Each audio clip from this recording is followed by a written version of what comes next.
What's mobbing? Good to see y'all. Hope everything's going well. If you don't mind, real quick, leave us a like and subscribe to the channel so that you can get more content and pass it on to your friends and your people. What I want to talk to you today about is in Matthew chapter 7. So Jesus goes through this Sermon on the Mount, and he ends it with the story of a man that is wise and a man that is foolish. And the man that's wise is a man that he doesn't just listen to all of Jesus' sayings, but he does them. And Jesus says that this man is like a man who builds his house on the rock. And when the rains fall and the winds beat against the house and floodwaters rise, everything that should destroy a house or put it in jeopardy, the house still stands. But he says that a foolish man is one who listens to everything that he says, but then doesn't do it. And he's like a man that builds his house on sand. His foundation is sand. And then when all of those things come that test a house, rain, wind, floods, storms, and they brew and they beat against that house, he says that it falls and that great is its fall. I think this is best described as a representation of trust. During the Sermon of the Mount, starting in Matthew chapter 5 and ending in 7, Jesus covers the way that we're supposed to treat our brothers, our spouses, the way that we discern and judge and interact with people, how we should be meek through the Beatitudes. He talks about Christian lifestyle. And building a house on the rock is tough.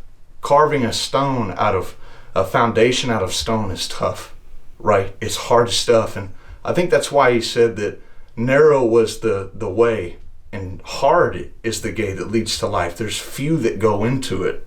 It's not because the gate isn't open to anyone that would come, but the way that Jesus asks us to live is hard. And I think it boils down to trust. We struggle with living out in our flesh when Christ would tell us to be meek and keep our sword sheathed. Not that we don't have a sword, not that we're not strong. It's not that we're weak, but to be gentle. We would struggle with that because we would struggle to believe that we would get the intended result that God had, that we would inherit the earth. After all, in our culture, inheriting the earth kind of means that you take stuff by force, right? But Jesus calls us contrary to all of those things and says the wellspring that all of our deeds should flow from should be supremely a love for God first, and then a love for our neighbor. This week, as you go about doing whatever it is that you do, don't take the easy gate. Don't take the wide way that many enter into that leads to destruction. Don't build your house on the sand just because the sand's easy to build on. Just because you don't have to carve out any stone. Just because it doesn't cost you any struggle or pain.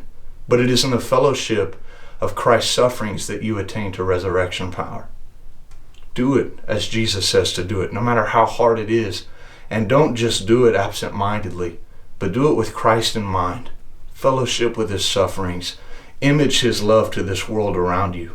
Enter in by the straight gate so that you can show all people that follow your life and that listen to what you say that Jesus is indeed the way, that his word can be trusted, that if you do as he says, he will do as he promised. Be blessed in Jesus' name. Marvin.